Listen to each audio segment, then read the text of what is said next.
So today we're going to be talking about revealing the truth. What do I mean by the truth? I mean helping others to recognize God's love. I can't think of a more important truth to reveal to somebody than that. But as we're looking at this, I want to look at it from a different perspective. Have you ever been in a situation, had a situation in your life where you share something with someone to help them, and it does help them, but there are ramifications for you because you shared? Kind of an interesting thought process. Sort of. You helped somebody, you shared something with somebody, and it helped you, or it helped them, but you ended up with some sort of a consequence. I told you not to tell them that. That's the only thing Well, that comes to mind. I remember one time, and this is gonna kind of be a bit of a stretch, but I was trying to figure out a really colorful way to illustrate this. Years ago, I used to play paintball. And I used to go out and play paintball a lot. I really enjoyed playing paintball, and my buddies and I would go out, and we were very competitive. In fact, for a little while, we were almost playing semi-professionally. And we were playing paintball, and I happened to know this field where we were playing really, really well.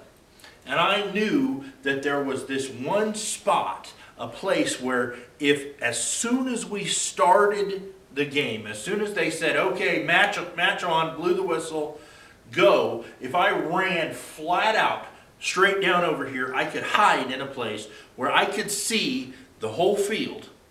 And from my side of the field, my teammates could see me, to where I could relay information of where the other team was. But the other team couldn't see me. I knew that because I'd played this field a bunch of times, and I knew that from this one vantage point, I was hidden from that side of the field. So I ran flat out, and I got into this hiding spot, and I proceeded to sit there and tell all of my teammates, over there, over there, over there, and we annihilated the other team. I destroyed them. And then that game was over with very quickly. And then the next team came up, and we did the same thing to them. And then when we were in the break between games, I was talking with my teammates about why I knew this information, because I had played this field before, and I knew this spot, and how I could sit there all day long and the other teams wouldn't hear me. Well, I'm sharing this information with my teammate, and one of the other team members on the other teams heard me.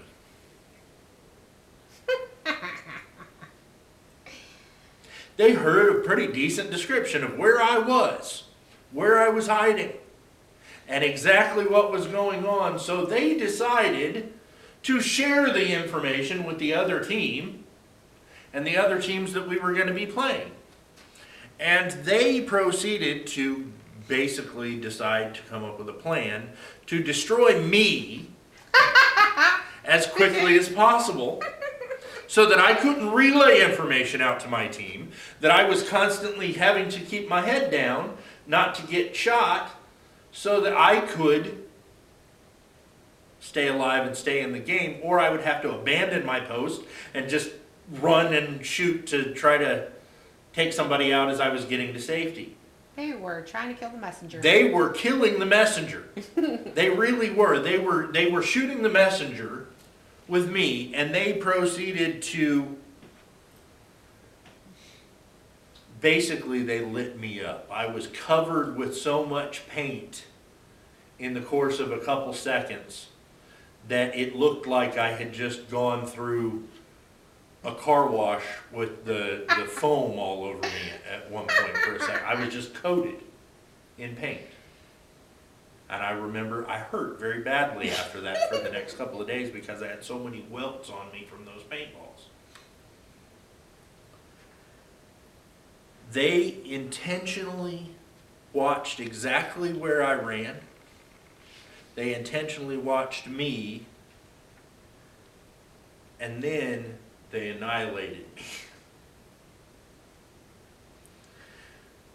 Similarly, we're going to look in a passage in the book of 2 Kings, chapter 6 today.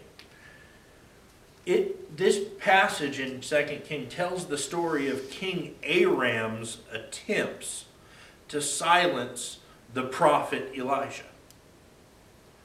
I was being silenced as the prophet, basically, for my team, telling exactly where our opponents were. Hey, take these guys out. These guys decided to silence me. And in this passage we're going to look at today, it was King Aram's attempts to silence Elisha. So turn with me this morning to 2 Kings chapter 6. We're going to look in verses 8 through 23. It says, once when the king of Syria was warring against Israel, he took counsel with his servants, saying, at such and such a place shall be my camp. But the man of God sent word to the king of Israel, beware that you do not pass this place, for the Syrians are going down there.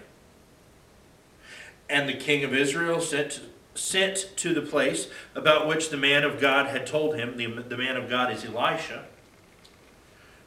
And thus he used to warn him, so that he saved himself there more than once or twice. So basically, what we're looking at is the king of Israel was getting ready to take his troops through an area, and Aram is sitting here going, no, we're going to camp right here. And had the Israelites gone through there, they would have walked into a massacre. And Elisha said, no, don't go this way. There's going to be folks that are here. There's going to be danger here. Don't go this way. So pick back up with me. And it says, in the mind of the king of Syria, and it was greatly troubled because of this thing. And he called his servants and he said to them, will you not show me who of us is for the king of Israel? He's basically turning to them and saying, okay, we've got a mole. We've got somebody who's snitching us out here. Who is it? And he said, and one of his servants says, none, my lord, O king, but Elisha, the prophet who is in Israel, tells the king of Israel the words that you speak in your bedroom. And he said, go and see where he is, that I may send and seize him. And it was told him, behold, he is in Dothan. So he sent there horses and chariots and a great army, and they came by night and they surrounded the city. Basically,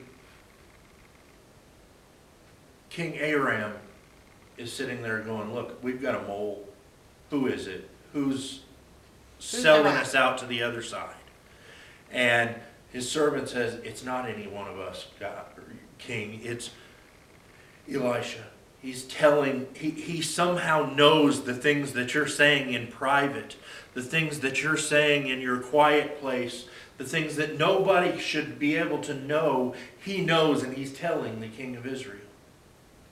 And so Aram says, well, we've got to get him. We've got to figure out where this guy is, and we've got to go eliminate him. Like me sitting up in my hiding place, King Aram is having counsel with his guys as the other team and saying, we've got to go pick this guy off. We've got to go take him out. It says, when the servant of the man of God rose early the next morning and he went out, behold, an army with horses and chariots was all around the city. And the servant said, alas, my master, what shall we do? And he said, do not be afraid, for those who are with us are more than those who are with them. And then Elisha prayed and said, O Lord, please open his eyes that he may see. So the Lord opened the eyes of the young man, and he saw. And behold, the mountain was full of horses and chariots of fire all around Elisha. And when the Syrians came down against him, Elisha prayed to the Lord and said, "Please strike this people with blindness." So he struck them with blindness in accordance with the prayer of Elisha. And Elisha said to them, "This is not the way, and this is not the city. Follow me, and I will bring you back to the man whom you seek." And he led them to Samaria. And as soon as they entered Samaria, Elisha said, "O Lord, open the eyes of these men that they may see." So the Lord opened their eyes, and they saw, and behold, they were in the midst of Samaria. And as soon as the king of Israel saw them, he said to Elisha, "My father, shall I strike them down? Shall I strike them down now?" And he answered, "You shall not strike them down. Would you strike down those whom you have taken captive with your sword and your bow? Set bread and water for them, that they may eat and drink and go to their master." And so he prepared for them a great feast. And when they had eaten and drunk, he sent them away, and they went to their master. And the Syrians did not come again on raids into the land of Israel. Really deep passage to unpack there. There's a lot of information there. The king of Syria, King Aram, was understandably peeved by Elisha's ability to predict where and when the army would attack Israel's forces, thus eliminating the element of surprise for them and giving Israel a decided strategic example or advantage.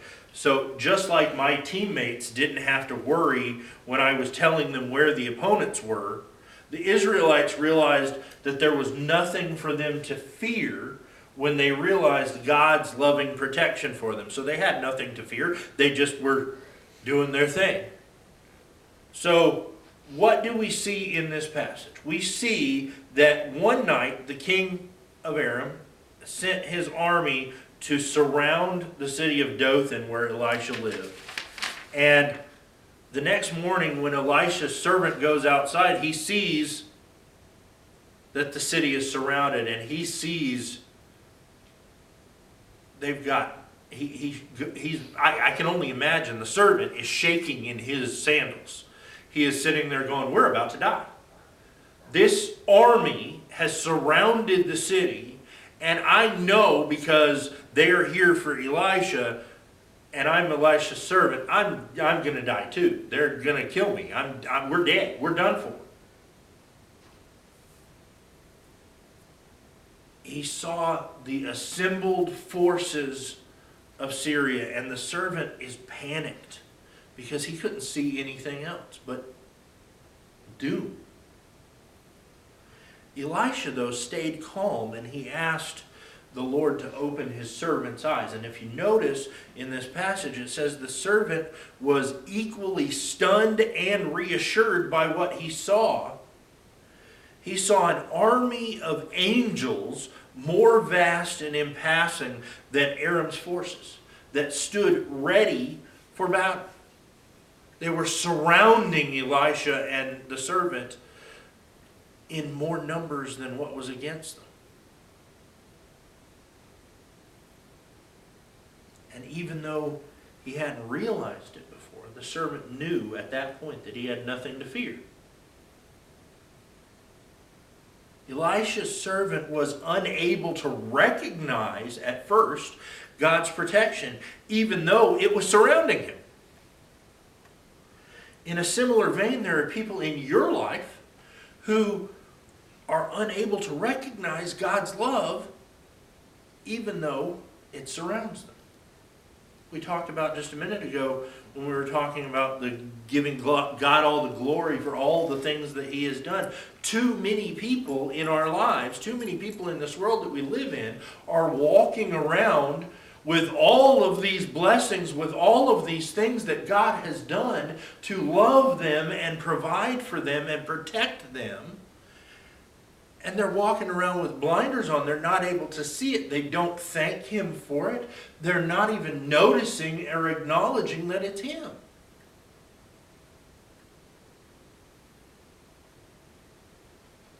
So we have to think about the fact of how can we be an Elisha to them and help open their spiritual eyes. To show them the glory of God's protection. To show them that army of angels that is surrounding them and protecting them. So the first step to me is to understand what blinds them. Many hurting people blame God for the pain and disappointment in their lives. Becky and I are fond of an expression, hurt people hurt people. When you're hurting, oftentimes we lash out. We blame others. We have to find blame to place on somebody for the hurt that is in us. And too often times in this world that we live in, I know I'm guilty of it myself. I ran away from God for a long time and blamed God for a long time for the hurt that was in my life. I said, God, how could you do this? How could you allow this hurt, this pain in my life? And I blamed it on God. I was blinded to the blessings that God had given me. A lot of folks hear Christians talk about God's power, and they wonder why He let one of their loved ones die. Worse yet, they see and they hear what God has done in other people's lives, and they wonder, well, why hasn't He done the same for me? Their circumstances blind them to God's love.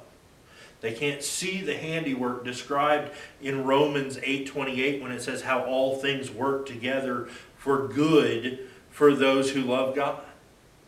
They need someone to help them see. But they don't just need anyone, because in many cases what blinds people to God's love are the actions and attitudes of those who claim to follow the Lord. Some people might have felt unwelcome at church.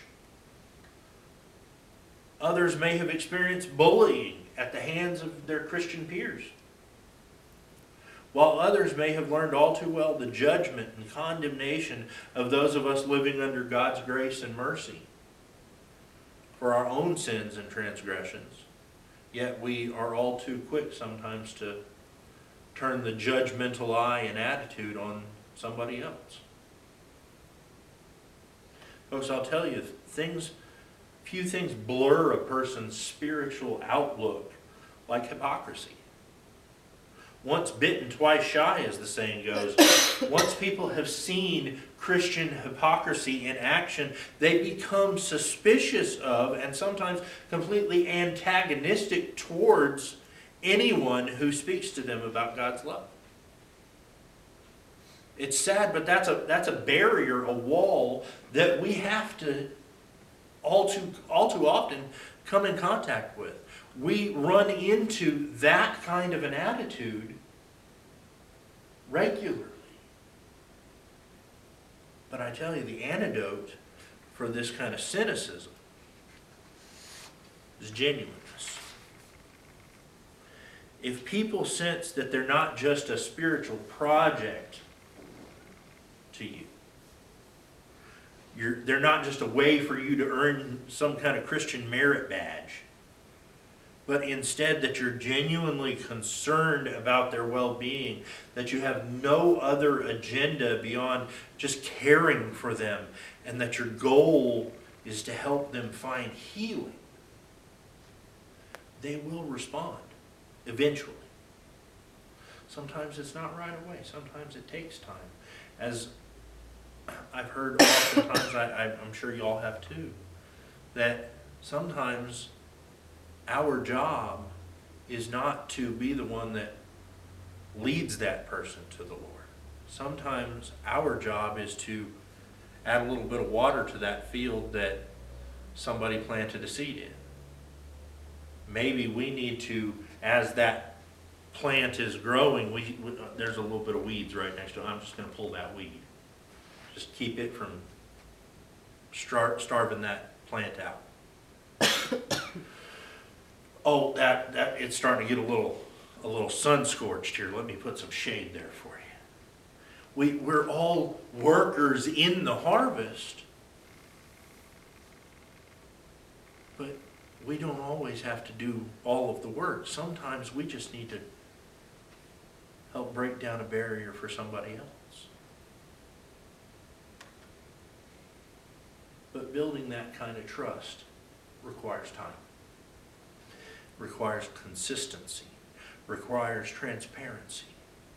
God's love shines through the one who makes time for their neighbor. It shines through the one who stands next to a grieving husband or father or mother, not just for the duration of the funeral, but for months and years afterwards. People who are not familiar with God's love may not recognize it at first. But they will recognize someone who genuinely cares for them and wants to help.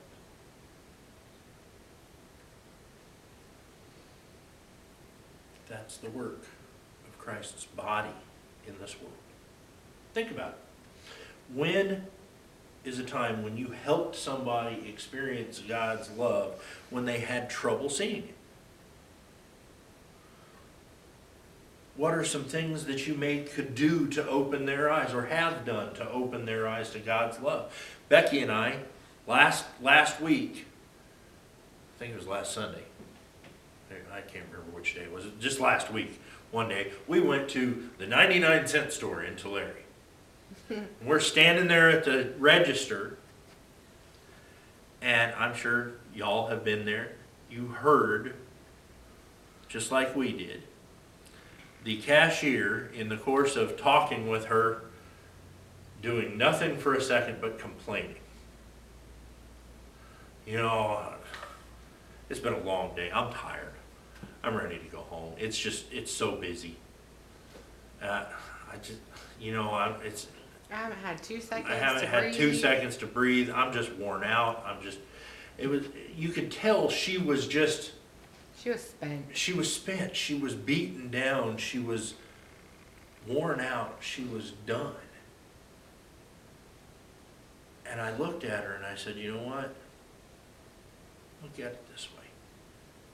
You're almost done for the day. You just got done saying you don't have much time left to go. You're almost done for the day. But you know what? You've got a job. You have a job in a time frame when there are a lot of folks that may not have as good a job as this. You're inside a climate controlled place. Yes, you have to deal with folks that are sometimes not so nice. You've got a lot of hectic stuff going on, but you've got a job. You've got a good job. And hallelujah, you just got overtime because the boss and asked you just you got to overtime stay. because the boss wanted you to stay a little extra.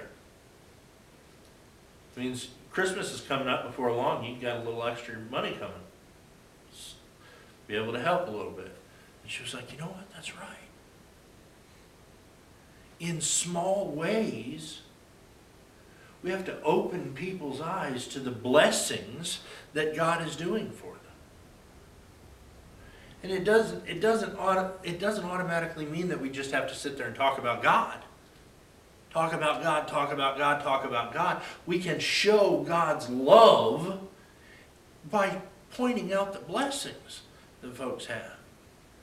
We talked a few weeks ago about how Becky and I had just happened to stop and grab some lunch someplace. And while we were there at the restaurant, the server that we had was just being she was just a wonderful server.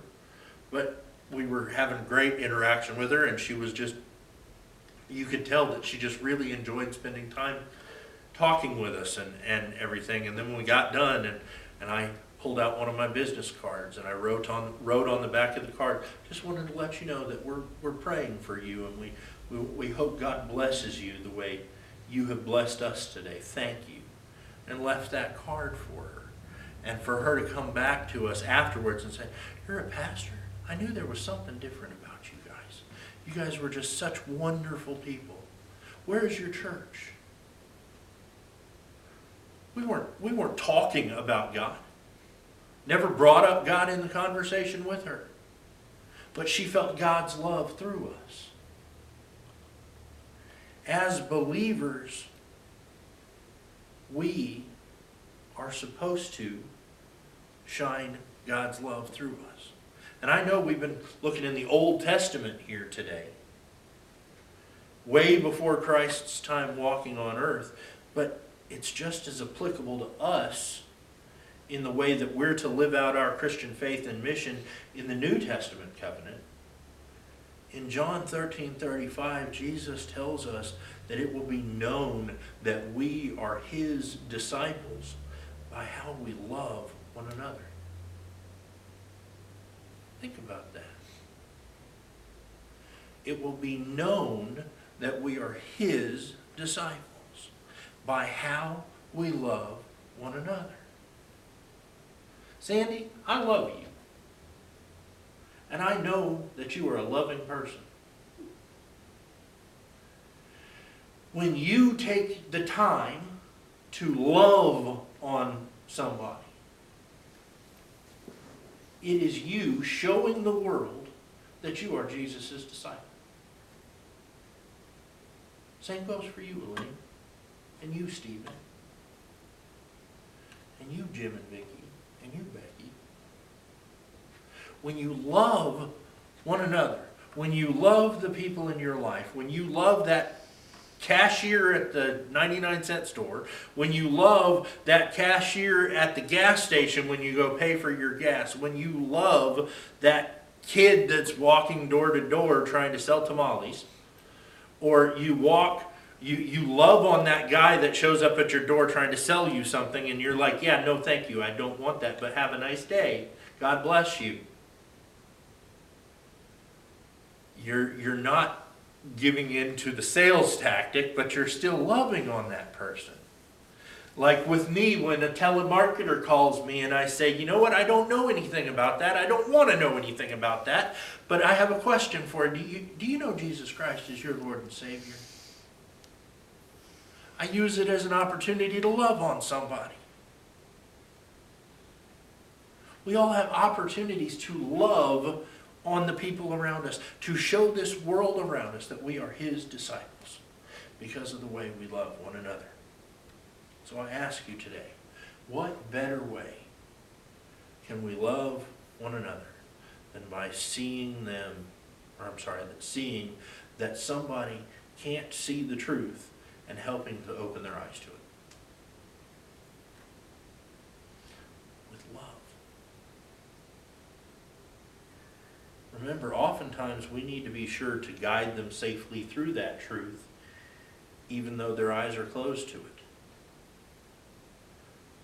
The second part of the passage that we read in 2 Kings, I don't know if y'all picked up on what happened there, but Elisha, after praying that God would open his servant's eyes, prayed, and the eyes of the army were closed and they were all blind. And he says, you know what? You're in the wrong place. You're not where you're supposed to be. You're in a different city than the man you're looking for. Follow me and I'll take you to where you need to be. I'll take you to where the man is that can love on you. And he led them to where the king of Israel was with the Israelite army. He puts them right in the midst of the army, where the army is now surrounded by an army. And the king of Israel looks at Elijah and says, okay, so what do we do? Do we strike him down? Do we kill him? And Elijah says, no. There's no reason for that. If you had captured these men with the sword and they're alive, would you strike them down?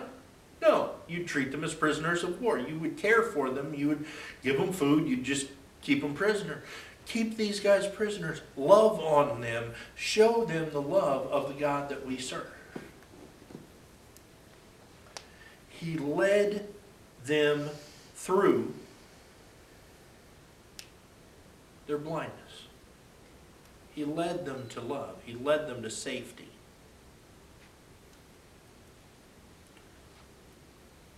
when their eyes are closed to it, we need to love them through the dangers along the path to the truth.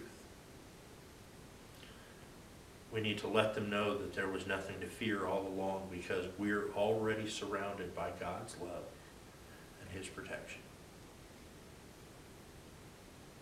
Because at the end of the day, even though we can't physically see them, we've got an army of angels already protecting us, already surrounding us. Just like Elisha turned to his servant and says, "Do you not see these?" God opened his eyes. And he opened his eyes, and they're already surrounded by an army of angels, chariots of fire. We are surrounded by that same protection right now, you and I. Becky and I are fond of saying every time that we are praying, we're traveling somewhere, say, God, send an army of angels ahead of us. Protect us from journey, or from the troubles and hurt, problems that we may experience along the way. We know there's an army of angels surrounding us because we're His, and He protects what's His. Let's pray. Father God, we love you. We thank you for the protection that you have for us, for the love that you have for us. And we thank you that we know that you have called us to lead others in love. You called us to lead others and help open their eyes to the truth.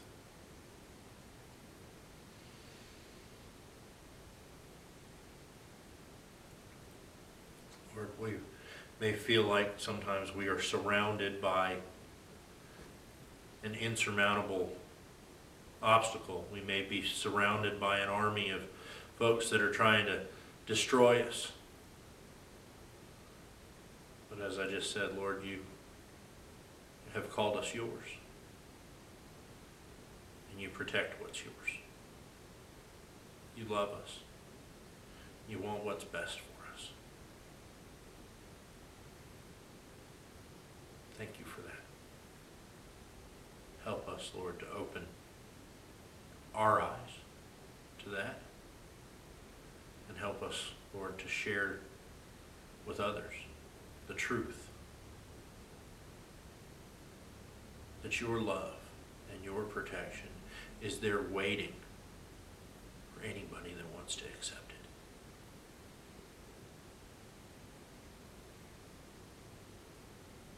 Because, Lord, that's what Jesus did. He came lived and died so that he could conquer the grave, to give us that protection, to give us that debt payment so that we could be made right, so that we could be made white as snow, so that you could see us as yours. Lord, we just ask these things in Jesus' precious name. Amen. I'm going to have a time of Lord's Supper real fast, because I talked about the reason why we have that love and protection. 1 Corinthians chapter 11, starting in verse 23.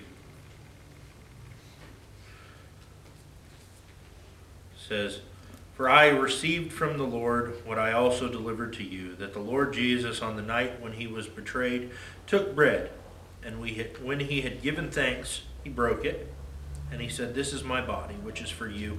Do this in remembrance of me.'"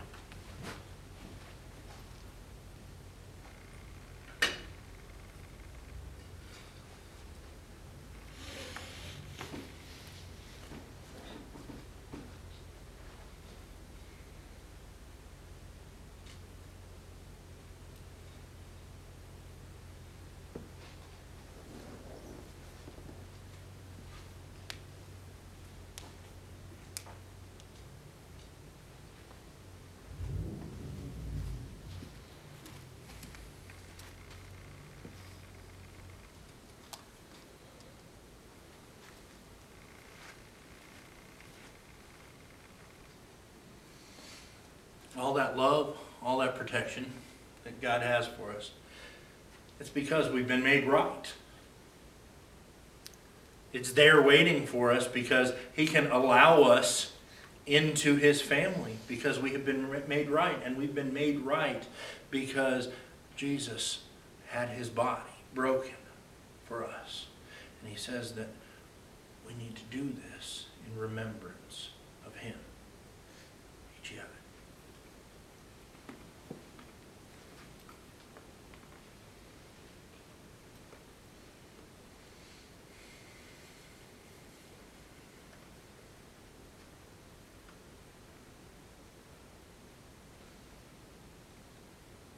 Father, we know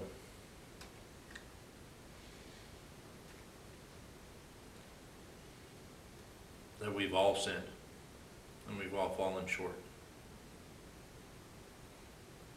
of the standard that you have, which is perfection.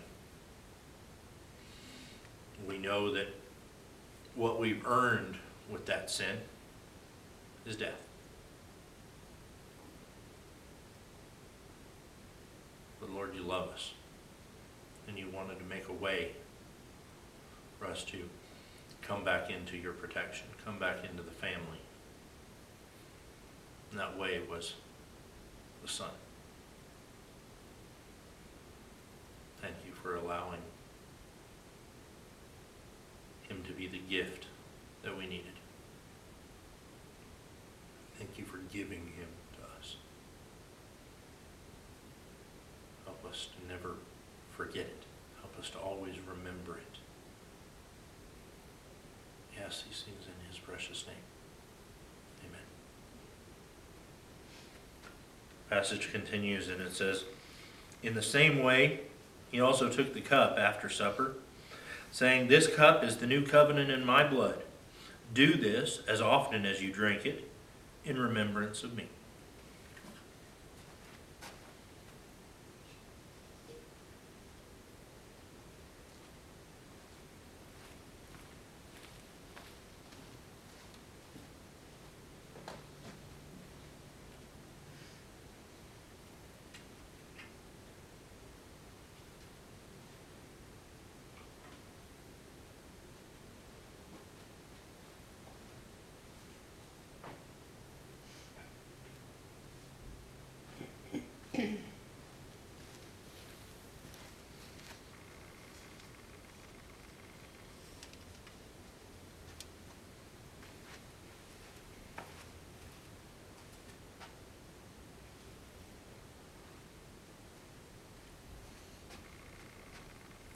The Old Testament covenant said that every time a sin was done, there had to be a blood payment.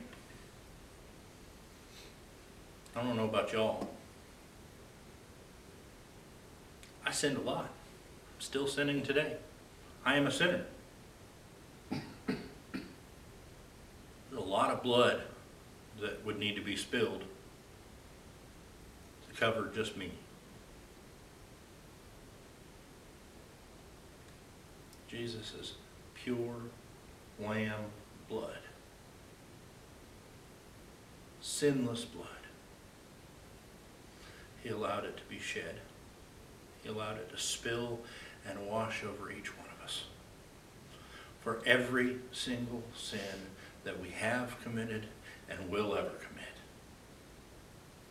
Once for all. But you know what? He'd do it again if he had to. Just for you. Just for me. Never forget that. Do it in remembrance. Drink ye of it.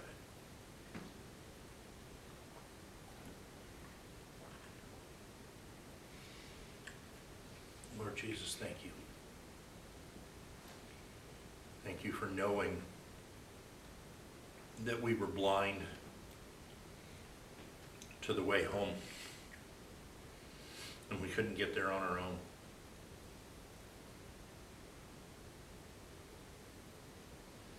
So you climbed up on that cross and you pointed us home. Pointed us the way. Thank you for washing us clean.